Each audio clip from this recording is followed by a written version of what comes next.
Bismillahirrahmanirrahim. Assalamualaikum warahmatullahi wabarakatuh. Waalaikumsalam warahmatullahi wabarakatuh.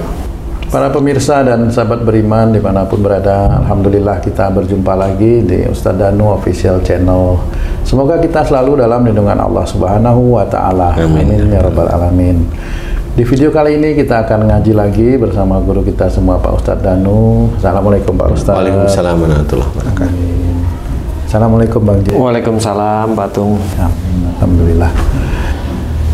Nah, para pemirsa dimanapun berada, kali ini kita akan ngaji mengenai satu hal, bisa mungkin dikatakan penyakit atau apa ya, seperti orang yang tidak ada nafsu makan. Nah Pak Ustadz, kadang-kadang kan saya juga mungkin dulu pernah mengalami tidak ada nafsu makan, terus mulut tuh rasanya kayak pahit gitu aja Pak Ustadz. Apakah itu satu penyakit atau bagaimana Pak Ustadz penjelasannya untuk itu Pak Ustadz?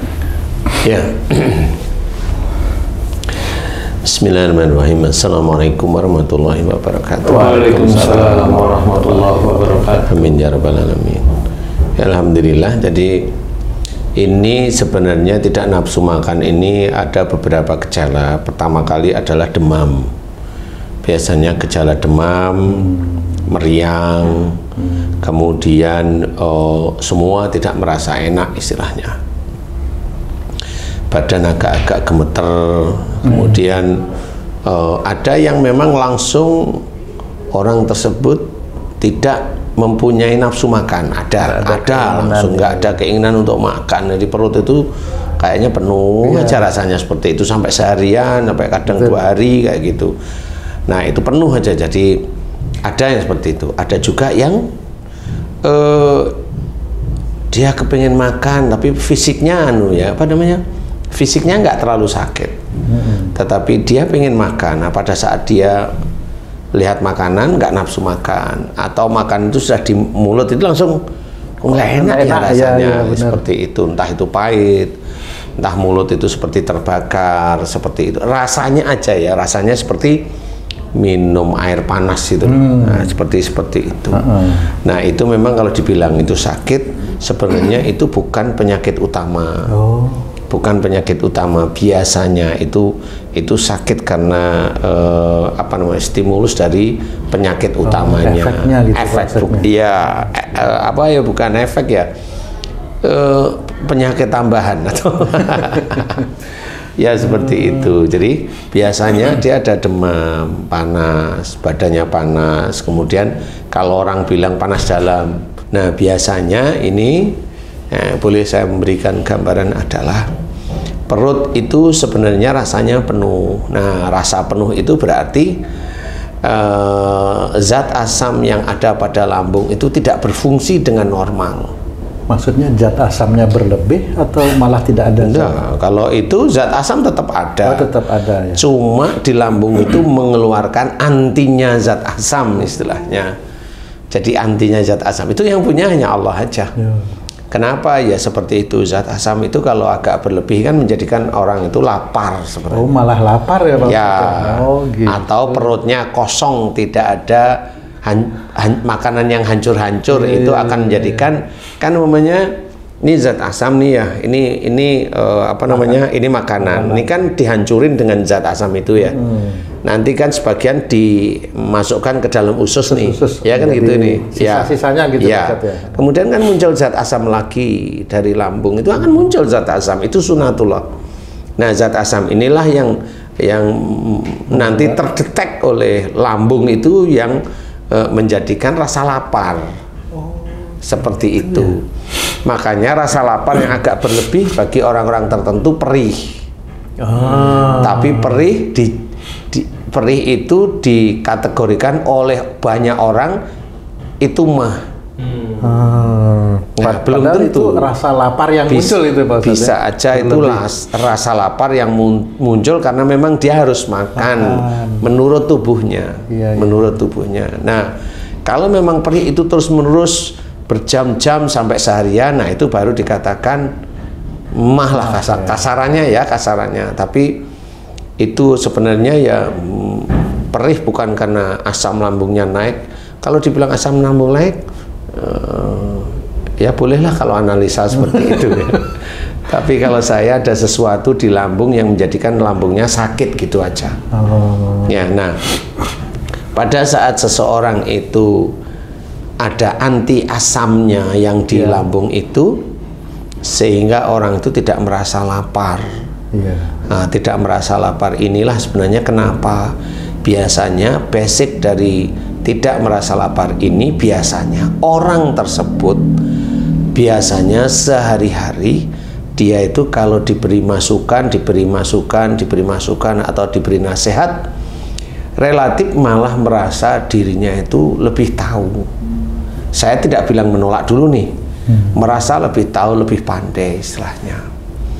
Jadi kalau mamanya kamu nasihatin saya itu, kamu ngomong tapi saya tanya, itu penolakan gitu Pak. Penolakan, tapi kamu nggak akan tahu gitu, nggak tahu gitu. Nggak tahu karena kalau saya diem nolak gitu ya diem. Nah, umpamanya gitu. Nah, kecenderungan itu seperti itu. Orang yang dia tidak punya rasa lapar pada suatu ketika itu, dia punya ciri atau sifat itu, kalau diberi masukan sejak dulu, bukan akhir-akhir ini, itu merasa dirinya itu lebih tahu, lebih ngerti. Sehingga nanti muncul penolakan. Dia malah lebih pintar ngomongnya daripada yang memberikan nasihat. Nah, kalau seseorang itu dia nggak lapar, dia hanya cuma merasa lebih tahu daripada yang nasihatin. Hanya itu dulu. Yang berhubungan dengan hal apa nih kira-kira Pak Ustadz? Iya, semua macam-macam ya. Ya, umpamanya kamu cerita tentang masalah pekerjaan namanya. Saya itu malah merasa lebih tahu daripada kamu. Merasa loh ya ini. Kamu cerita itu sebenarnya saya malah nimbrungi kesannya lebih pintar daripada kamu. Ini belum nolak loh ya ini. Nah, itu merasa lebih tahu, dan orang seperti itu banyak. Rata-rata kayaknya gitu. Rata-rata seperti itu. Nah, itu nanti munculnya adalah penuh perut itu. Gitu. Jadi nggak ada rasa lapar, apalagi kondisi lagi sakit umpamanya. Nah, nanti kalau umpamanya orang yang kalau makan kemudian dibalikkan mutah. Nah, ini beda lagi. Jadi orang yang makan kemudian mutah dan seringnya seperti itu, biasanya orang tersebut itu dirinya kalau diberi masukan atau nasihat dia ngebantah. Nah, ini beda lagi nih, sudah bukan hanya cuma dia merasa lebih tahu, tapi ngebantah dengan emosi. Makanya oleh Allah Ta'ala sama, kalau dia makan dikeluarin oleh Allah Ta'ala, diizinkan keluar oleh Allah Ta'ala, karena sama dia ngebantah nasihat. Nasihat itu kan sebenarnya baik untuk seseorang ya, tapi dia bantah. Paham? Nah, sama, makanan itu baik untuk tubuhnya. Ini yang baik, bukan minuman keras loh ya. Bukan minuman keras, bukan makanan-makanan yang haram, bukan. Makanan yang baik nih. Kemudian dia mutah. Nah, ini sama. Jadi perutnya menolak makanan. Jadi perutnya tidak mau sesuatu hal yang sebenarnya baik untuk tubuh. Jadi sama. Jadi analisa dari sifat-sifat manusia itu bisa dilihat dari kesehariannya apa yang terjadi pada tubuhnya.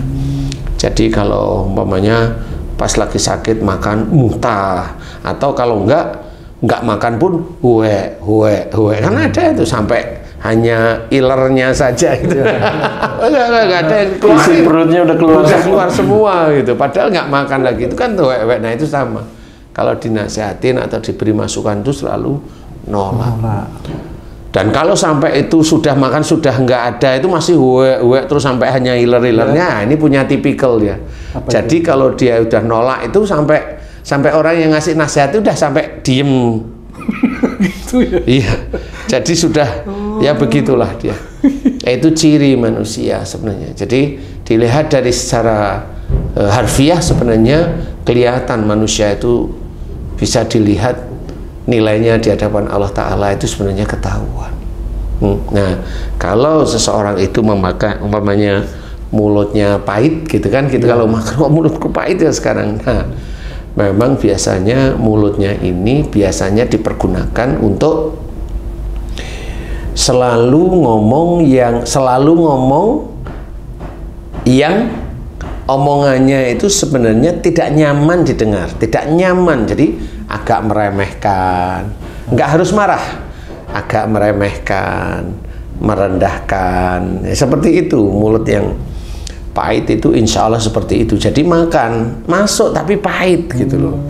Nah itu di mulut, jadi bukan di lambung. Jadi mulut itu berarti dia sering meremehkan, langsung ngomong sama orang. Nggak harus langsung ngomong, gitu. Langsung ngomong bisa, di belakang layar juga bisa. Itu sama ya. Jadi umpamanya kamu nih lagi ngomong nih ke saya dengerin biasa, tapi saya tahu omonganmu salah. Nah bisa aja omongan saya itu nggak enak. Oh, kamu itu nggak tahu apa-apa ngomong gini. Pertama itu langsung. Atau saya diem pergi. Ngomong sama orang lain, itu tutung tuh omongannya aja gini-gini, kerja aja nggak bisa, ini itu omongan aja kelihatannya baik, tapi dia sehari-hari juga nggak enak sih sebenarnya omongannya gitu. Jadi keluar dari fakta omongannya. Nah di situ nanti kejadiannya kalau dalam sehari-hari pahit mulutnya, nggak harus sakit sih, pahit gitu loh. Kalau ada emosionalnya selain pahit nanti seperti itu, kayak makan atau minum atau makan ya, ngunyah makan di mulut itu kayak minum air panas ya menurut saya ya. Seperti itu. Nah, itu adalah ciri bahwa mulut kita ini memang racun istilahnya. Jadi harus difahami. Tapi kalau bagi sedulur beriman ingin belajar, ayo, udah diceritain dalam hadis Nabi bahwa mulut ini adalah pencipta dosa paling banyak ya. Jadi mulut harus diatur. Kalau memang itu nasihat baik ya dengerin. Nah, sering mengalami nih penyakit yang tidak nafsu makan, Ustaz. Dari pagi malahan sampai malam tuh nggak mau makan karena tidak nafsu makan. Tapi lapar, Ustaz.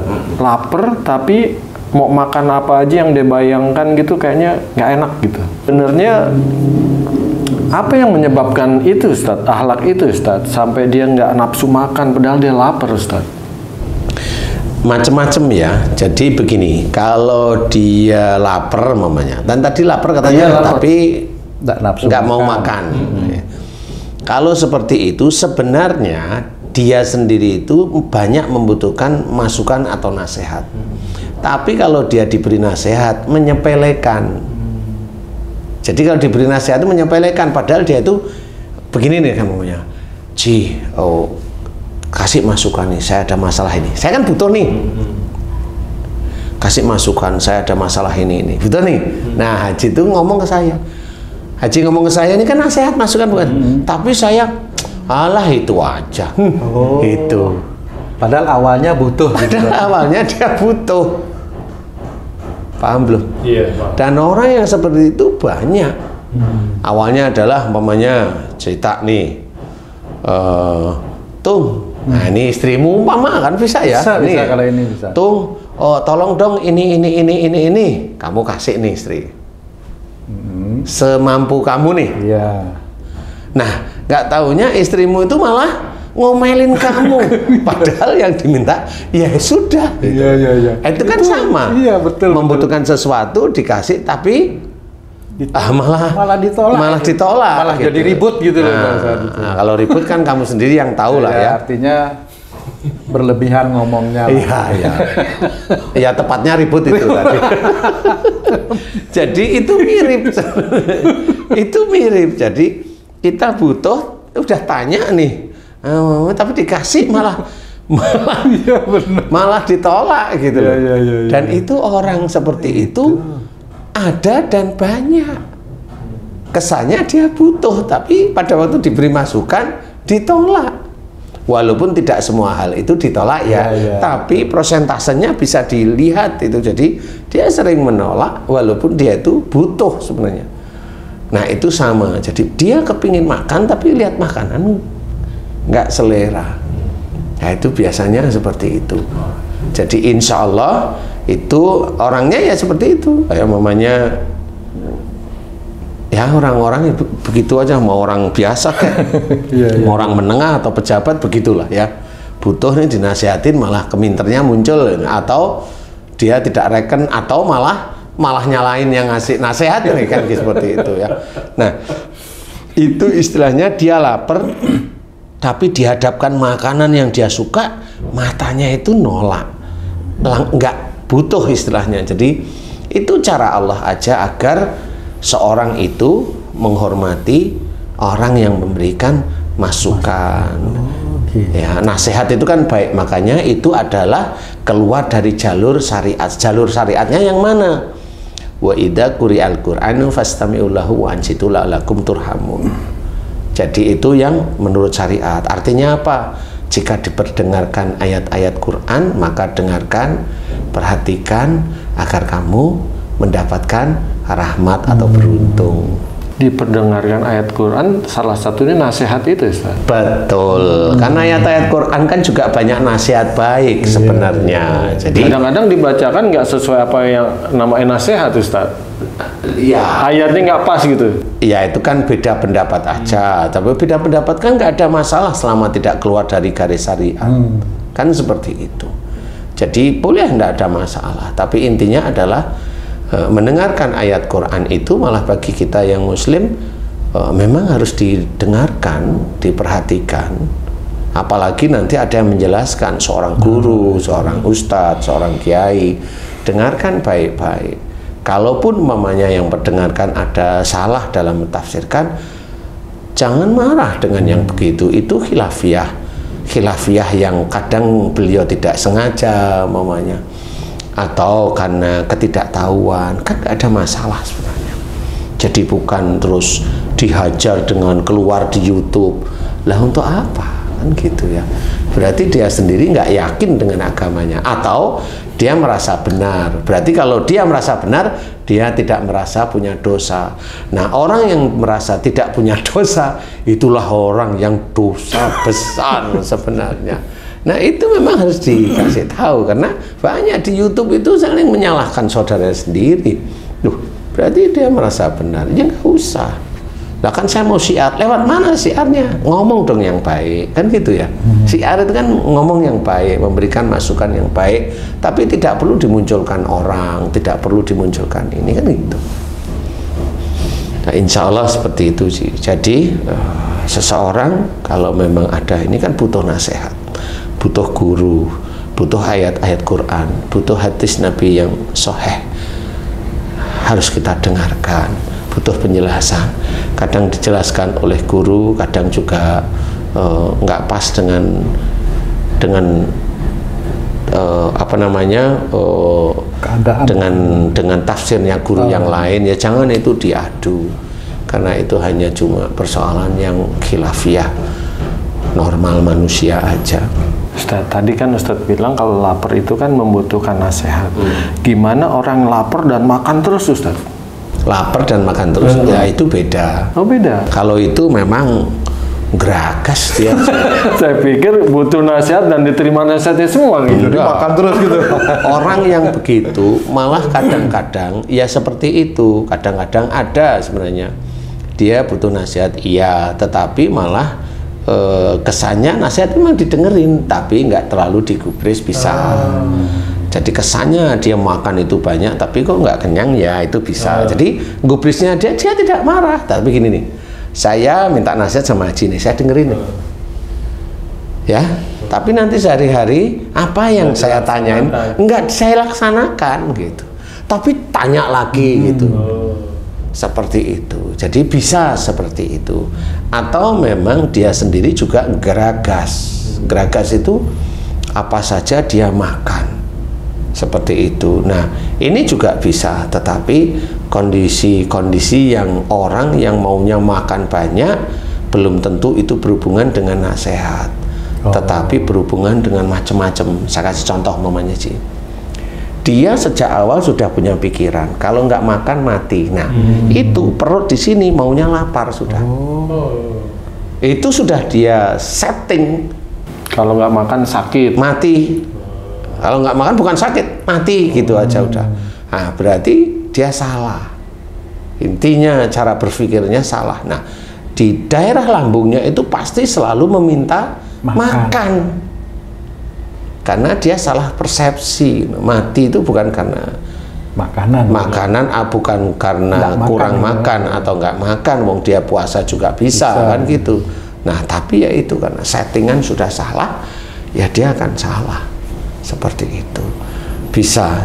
Yang lain ya bisa, yang lainnya. Intinya sih berhubungan dengan kalau yang nggak bisa makan itu berhubungan dengan nasihat. Tapi kalau makannya banyak, tidak secara langsung berhubungan dengan nasihat. Itu aja kuncinya.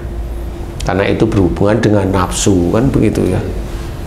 Insya Allah seperti itu. Nah, cara-caranya sama memohon ampun kepada Allah Ta'ala. Kalau mulutnya pahit, jika omongannya itu tidak enak, ngerendahin orang, pahit didengar orang, kan nggak nyaman ya didengarin. Nah, itu mohon ampun terus. Nanti mulai pulih. Seperti itu. Jadi kalau ada seperti minum air panas kalau makan itu, nah itu berarti ada emosi yang disimpan di dalam bicara. Walaupun tidak kasar bicaranya, tapi tidak enak intinya. Jadi mohon ampun kepada Allah Ta'ala seperti itu. Kemudian kalau lambung tidak mau nerima makanan, insya Allah itu dari sedulur itu tidak mau menerima nasihat. Nanti dilihat nasihat siapa yang sering tidak mau. Bisa aja coba dilacak dengan suami. Nanti dengan, oh iya ya saya kalau diberi masukan sama suami sulit. Kalau memang dia laki-laki dengan istri, diingat-ingat, oh iya ya saya kalau istri saya ngasih masukan, saya selalu nolak. Begitu-begitu aja sih sebenarnya. Atau dengan orang tua, kalau dikasih nasihat anak nolak, enggak, insya Allah tidak masuk di titik itu. Karena kalau anak mau nasihatin orang tua harus ada adab istilahnya. Jadi tidak serta-merta langsung bapaknya salah langsung ler ya nggak boleh. Seperti itu. Jadi harus ada adab, sehingga kalau anak nasihatin orang tua kan saya juga nggak tahu nasihatnya apa. Tapi kalau nasihatnya jelas itu ya bisa aja benar, tapi ya harus ada adab di situ itu. Insya Allah seperti itu. Mudah-mudahan ini manfaat, karena itu bisa dimohonkan ampun kepada Allah Ta'ala tanpa obat. Sembuhnya cepat insya Allah. Semakin itu dikerjakan semata-mata karena Allah Ta'ala, mohon ampunnya juga tulus, insya Allah Allah memberikan kesembuhan itu cepat, insya Allah. Wallahu a'lam. Alhamdulillah. Terima kasih banyak Pak Ustadz penjelasannya.